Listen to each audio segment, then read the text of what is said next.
Hi guys, we're here at Gamescom. My name is Bianca, I'm from HyperX, and today we're gonna talk about a brand new product which was not announced before, the Flight S headset. It's a new headset.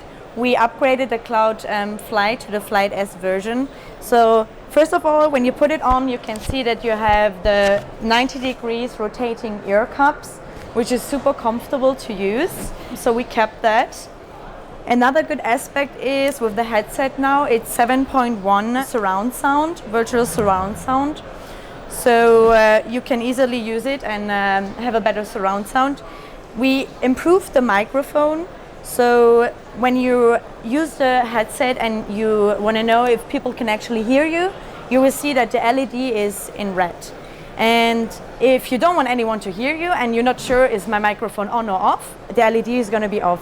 So it's quite easily to know, okay, if anyone can hear you. Also, what is really nice to see, guys, you can see that the cushions of the headset is really thick. So we improved the ear cups and they're actually thicker, so it's really comfortable. And another point is that it's super durable. So you can see that you can easily tear it apart and nothing will happen at all because of its steel sliders. So it's really durable. It's a wireless headset, 2.4 gigahertz technology.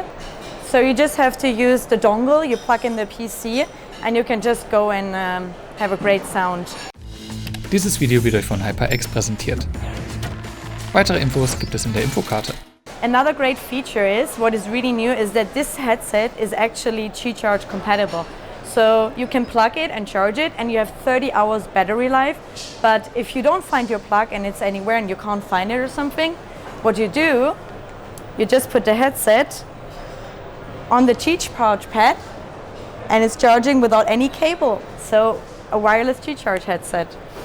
So guys, another great feature is that you have 50mm drivers for great sound. You also have on one side of the headsets 4 programmable buttons, so you can easily assign macros to any of the buttons. And we're gonna launch the headset in Q1 next year, 2020. So watch the space and I hope you enjoyed it. Yeah, thank you.